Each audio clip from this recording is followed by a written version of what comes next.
Bonjour, je m'appelle Emeraude Kalula et aujourd'hui je vais faire le vidéo AJET numéro 9. Et le titre est la nouvelle orthographe, testez-vous. Alors, ce qui est de la nouvelle orthographe du 21e siècle, les gens déjà en français utilisent ces nouvelles orthographes qui est décrit sur l'article. Les mots comme sandwich, shopping, les Français ou bien aussi les pays francophones l'utilisent souvent dans leur orthographe, même si ce n'est pas académique. Alors, je pense que c'est pas une mauvaise chose, mais c'est pas une mauvaise chose que cette orthographe devienne académique parce que les gens déjà sont familiarisés avec cette orthographe et les gens déjà utilisent cette orthographe, mais ce n'est peut-être pas bon parce que ça détruit la langue française, parce que les mots comme sandwich, shopping, c'est pas en français, c'est en anglais, et du coup ça donne la langue française une impression d'être une langue pauvre, pas une langue riche d'orthographe. Alors ça sera nécessaire de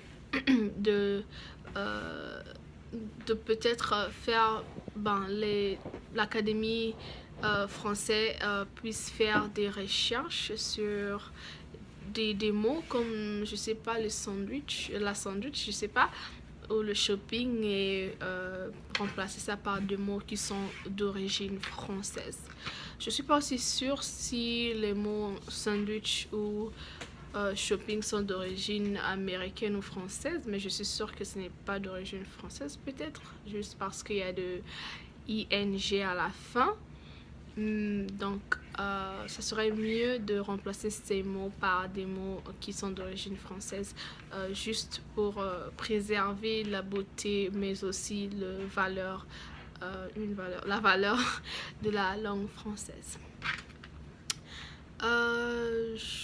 Je voulais aussi dire que surtout chez les jeunes aujourd'hui, la génération du 21e siècle, oui, c'est vraiment difficile pour nous de parler des langues propres, quel que soit français ou anglais.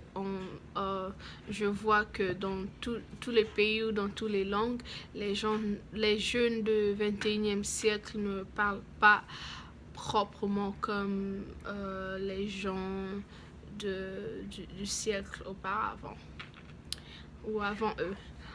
Alors, c'est juste peut-être la globalisation, si c'est le mot, qui a peut-être fait de la sorte que les gens puissent parler des langues un peu mélangées, peut-être lorsque les Français écoutent ou bien regardent les séries américaines et des chansons américaines, et du coup ils prennent leur orthographe et mettent ça dans l'orthographe française. Merci.